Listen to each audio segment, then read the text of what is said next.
Hey, what's up YouTube? For those of you who are new to my YouTube channel, my name is Mr. Kyle Cohen. I'm a 4th grade teacher in Cleveland, Ohio, and welcome to my classroom. Today I am inspired by one of my favorite YouTubers, Matt D'Avella. Matt D'Avella is a guru of productivity if you have not seen him or his YouTube channel. He recently published a video talking about 10 small things we as humans can be doing to improve our life, to improve our lifestyle, and I thought it would be fun to take that idea, to modify it, to apply it to the field of education and things that us teachers can be doing to improve our classrooms and the work we are doing with students. So today I will be sharing with all of you 10 things that I do on a daily basis to enhance my classroom, my teaching, and the work that I am doing to provide all of my students with an education that they deserve.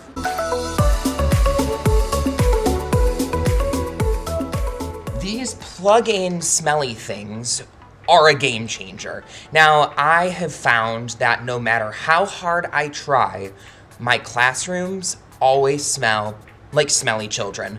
I don't know what it is, I don't know how, but it must be the circulation of the air or something. There's no way to make a classroom smell good. I have tried oil diffusers, you know, those things that you pour the essential oils in. Yeah, I've tried that. I have tried Febreze. I've tried everything. But this year I was at Costco and I saw these plug-in things and they were like $20 for like 10 of these little inserts plus the plug-in. I'm not kidding you. Every single person who walks into my classroom comments on how great it smells. The students say it smells great. My coworkers say it smells great. I say it smells great. It works wonders. You can adjust the level. I currently have it on the lowest level because at first I had it on the highest level and I walked into the school and I could smell it. So I felt like I was being a little bit overpowering with my sense of smell. But we have it on the lowest level. It's working great and I highly recommend these plugins. Every day before I leave work to head home, I change the homework up on the board. I want to walk in each and every morning with everything in the classroom ready to go. So taking the time before I leave work to make sure the homework is written down, I also change the date over on my front board and update the schedule, doing these small things ahead of time so when I walk into the classroom each and every morning, it is set for the day. Things often come up in the morning, emails often come up that I have to respond to, meetings could pop up, coworkers can walk in and have a question. Making sure that the classroom is set up the night before has really yielded positive results in my classroom as I leave each and every day not feeling stressed and I walk in feeling a sense of calm because everything is in its place, everything is written down, is ready to go, is up to date, so then I could just focus on delivering high quality instruction for my students. Not only do I find it important to set up my room in regards to the date and homework and the schedule for the next day, but I want my space to feel equally set up. So I keep a very minimalist desk space. I have a teacher desk in my classroom. I know there's a whole movement for teachers to get rid of their desks. I personally really love having a desk in my room. I like to have a space no different than how students have a space where I get my work done, whether that's during my planning period or before school, after school. I like to have my setup. So this is my space. On my desk, I have a few things. I have a plain desk, my computer, my mouse, coffee, water, my phone, and that's it. You'll find no paper on my desk, no pens on my desk. All of those things have a place. I have an entire filing system where I store papers for the upcoming day, papers to grade, papers to file. All of my pens and markers and things like that also have a place. My desk is always cleared off each and every day when I leave school because throughout the next day, things can easily pile up. And I have found that making sure that the day starts off with a nice clear desk, no different than walking in and feeling a sense of calm with having the room set up. My space also being equally as set up provides an even added layer of calm and just ease as I begin a new day. This is my turn-in bin. This is where students turn in all of their work, all of their assignments, things that are going to the office, things that I need to deal with, things that I need to grade. And I have found it so helpful to make sure that each and every day when I leave work, that green turn-in bin is empty. It took me a while to build this habit, to build this system, but I try to churn work back. I try to get things back to students, get things to the office, get things filed that same day. I don't enjoy taking work home. I don't enjoy working at night, working on the weekends. That's my time. So by making sure that I am being as productive as possible throughout the day, making sure that that green bin is empty is a huge burden that's lifted from my shoulders when I leave work. Now, it took me a while to build this system and this routine, and it also isn't always perfect. Like, I have some opinion essays that I still need to grade right now, but I know that if I stay on top of things, they really will not pile up.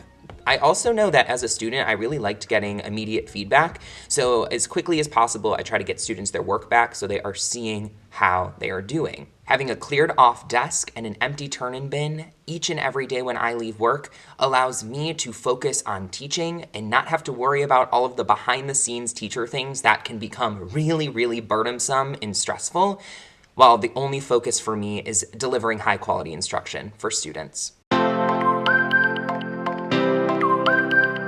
Something else that I have found that really can just transform a space has to do with lighting. Now, these fluorescent lights that come in 50-year-old plus buildings really do a lot to the eyes, especially when you're in here for 8, 9, 10 hours a day. So I have found that some extra lighting can really switch up the game. So these LED lights, I put around my smart board. I got these at Target a couple of years ago. They were like on clearance after the holidays. I swear they were $16, $15, $10, something in that range. And they really add a lot. They make the space feel a little bit less like an old classroom, a little more fun and modern. Plus, I can turn the lights off and we can have a little extra lighting. These string lights over here I got on Amazon a couple years ago, I think for, again, $10, $15. They really set the mood. They make it nice and cozy in here. Again, when we turn the lights off, we just are able to rest our eyes as we are working productively. So highly recommend looking into some lighting. Now, I've talked about my house system before in videos. I'll go ahead and link some of them here, but I have found that I have not been able to achieve such a high quality classroom community with anything besides the house system. So I'll break it down a little bit for you now.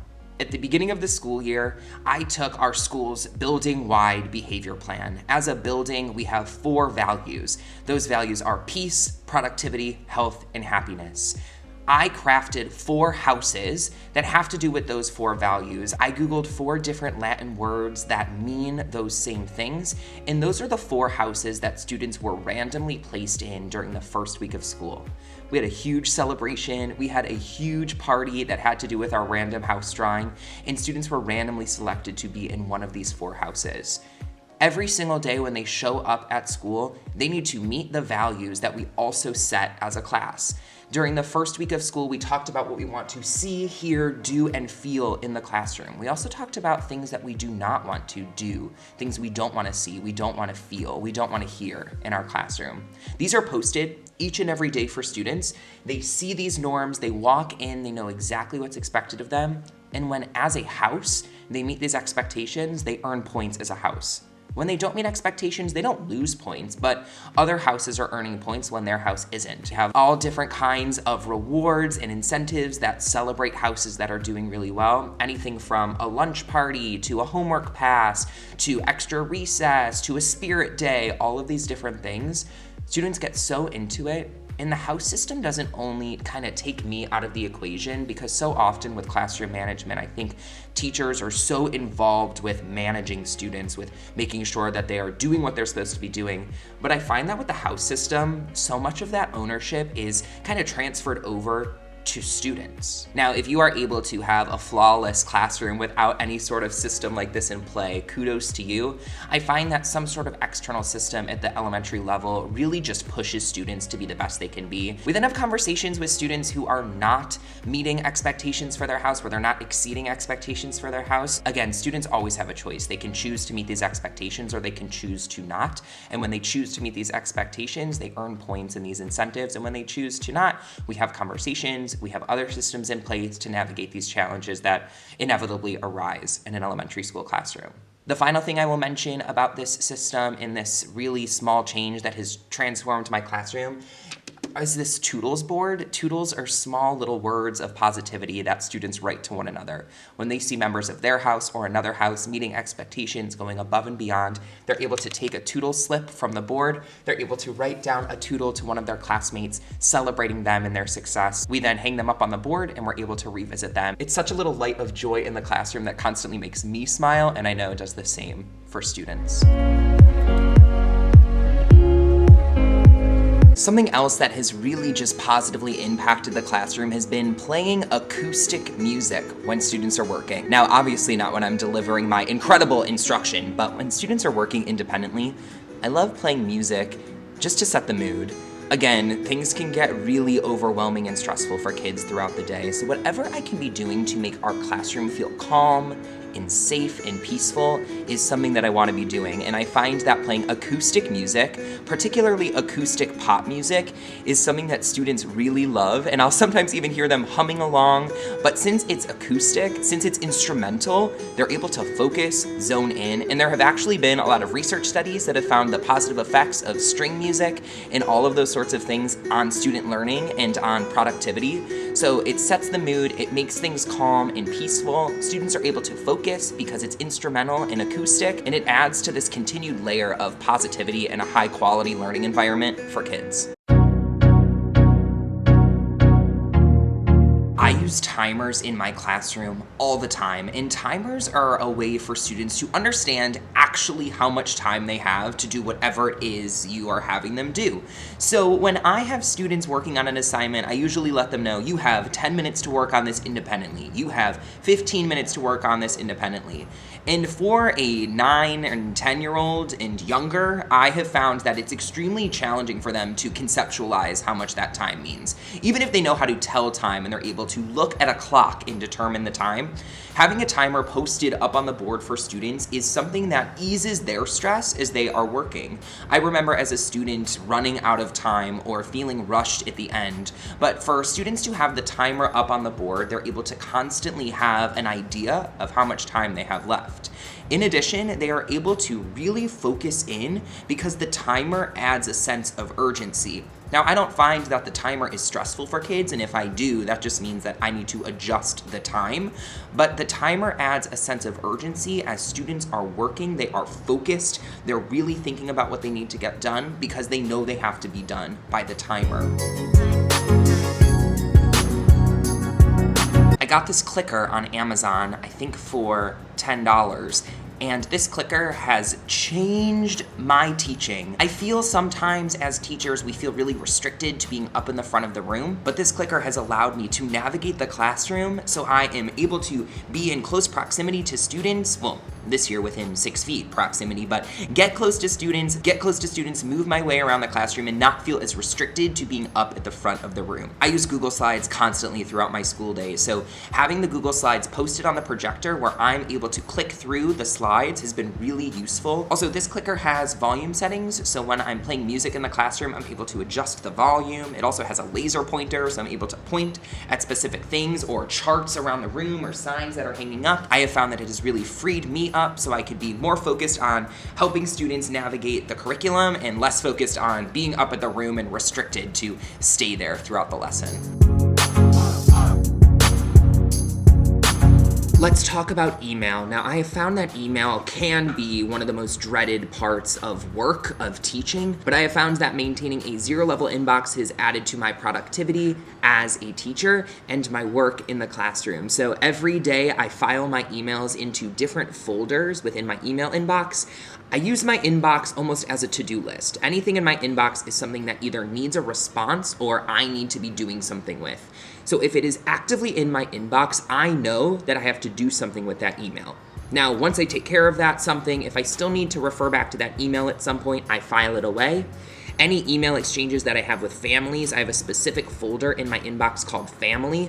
All of those emails get stored there because you never know if you might need to refer to any of those emails at some point in time, and everything else gets deleted. I try to leave each school day with my email inbox at zero. This fits my brand, so to say, but my email inbox is at zero each and every day, and whenever I have an email pop up, I know that I need to respond to it, or do something with it so it stays in the inbox. I file it away if I need it later, or it gets deleted. Just one more thing that adds to my sense of productivity and ease in the classroom. Thanks so much for watching today's video. If you have not done so already, make sure you hit that red subscription button down below. It would mean so much to me. I so appreciate you being here. Thanks again for watching, and I'll catch you in the next one.